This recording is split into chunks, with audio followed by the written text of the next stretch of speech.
Sean and Zara did everything right before buying their house, including getting a pest report that somehow passed with flying colours. But after moving in, they realised they weren't alone. Millions of termites have literally eaten them out of house and home.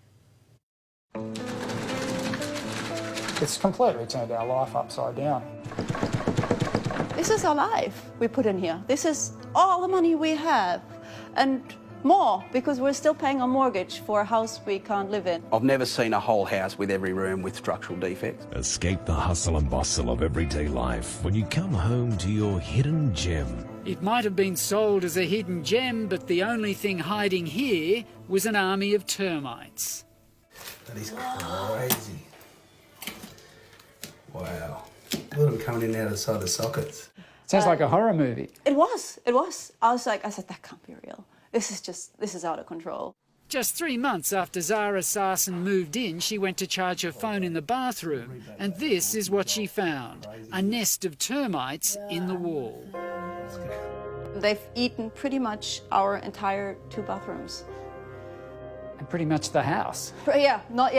That we didn't know by then, but yeah, they ate the whole house. So Zara called the office and they said a lady's just rang with termites coming out of a power point in the ensuite. So I thought, geez, we've got a live one here, you know. Termite expert Dan Gollan thought he'd seen everything. Look, I knew there'd be a lot of damage from the initial inspection I done, but when we stripped it out, I was blown away to see the full extent. As you can see, it's every room, it's every part of the house. So as you see it, this place should be knocked down.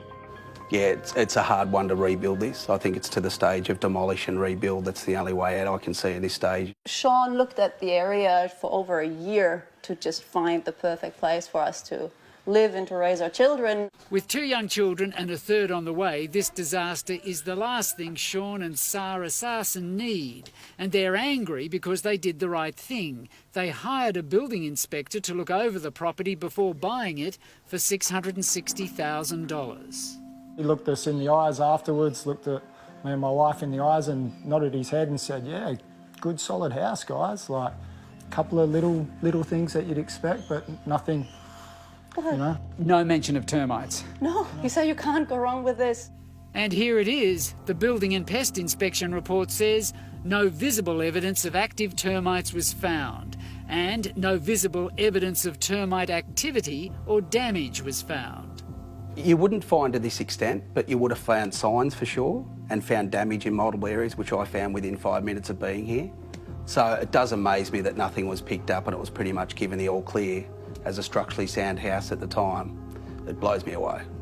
With an insurance claim now underway, the Sarsens asked us not to identify the building inspector while the case is being finalised. Oh, I've done a lot of crying, yeah. Also, yeah. I mean, we have little kids, they're 2 and 3 years old.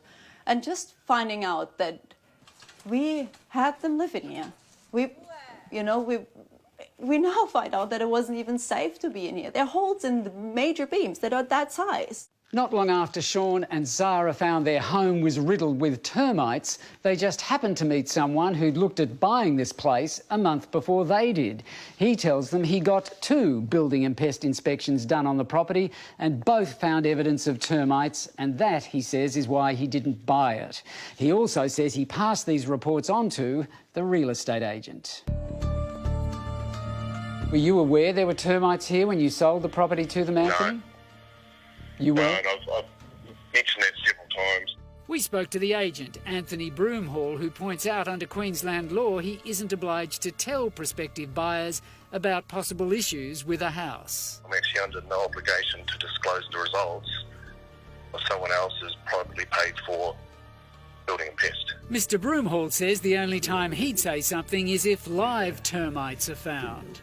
If there was any sign of live termites in any building report, the very first thing I do is talk to the owner and go, look, this is what's been found, and then it has to be disclosed. This is what's supporting the upper roof. Like, I mean, have a look at it. So really, without cladding, and it's not far off collapsing at the moment. It's pretty scary. There's a nest here, massive nest. Dan says there's no way termites could have eaten from the bottom to the top of the house in just under 4 months when Zara found them. But the damage goes a long way back. From what I've seen, there's multiple attacks, there's different types of termites. There's a lot of patch-ups we've found while stripping the place.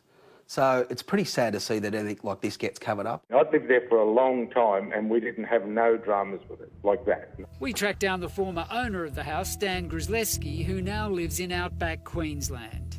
So you can assure us you didn't sell the house knowing there were termites or termite damage in it? No, absolutely. But mate, the house is 40 years old. They've eaten through the flooring and it's been patched. When we found this, it had a plywood timber over it, and the kitchen's been built over this at a later date. We actually put new kitchens in upstairs, downstairs, a new bathroom, new ensuite, and there was no signs, no damage, no nothing. So you can't have damage like this prior to the event of the kitchen going in if they didn't know about it. It's impossible. This is quite a grey area and it's not as black and white as ideally we would like it to be. Antonia Mercarella from Queensland's Real Estate Institute says it's a case of buyer beware. When it comes to real estate, I think the general rule is that a real estate agent or a seller is not required to volunteer issues about pest infestation or structural problems about the property. An engineer has confirmed the Sarsens' house needs to be knocked down. The family have moved out and are hoping insurance will cover their rent. They just hope no one knowingly put them in this position. I'm extremely sad, really. I mean, I'm devastated. I can't believe anyone would put somebody in this position knowingly. I don't understand what kind of person you have to be okay with that. Heartbreaking. The Sarsens' home will cost around $450,000 to replace.